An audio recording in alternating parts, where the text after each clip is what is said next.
Assalomu alaykum, aziz avtomobil ishqibozlari. Bugun sizlar bilan haqiqatan ham ishonib bo'lmas deyishga arziydigan yangi 2026 Chevrolet Spin haqida gaplashamiz.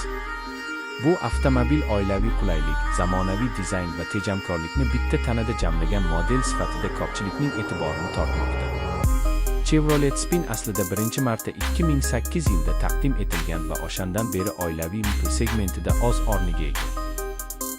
2026 yilgi yangi avlod esa oldingi modellarga qaraganda ancha zamonaviy, texnologiyaga boy va kundalik hayotga yanada moslashtirilgan. Ayniqsa O'zbekiston bozorida keng oila uchun qulay avtomobil qidirayotganlar uchun Spin juda qiziqarli variant bo'lib chiqmoqda. Tashqi ko'rinishiga qarasak, 2026 Spin ancha yangilangan.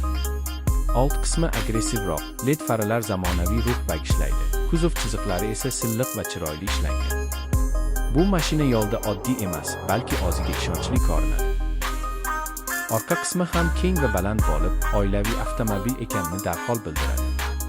Saloniga o'tsak, bu yerda Spinning eng katta ustunligini ko'ramiz.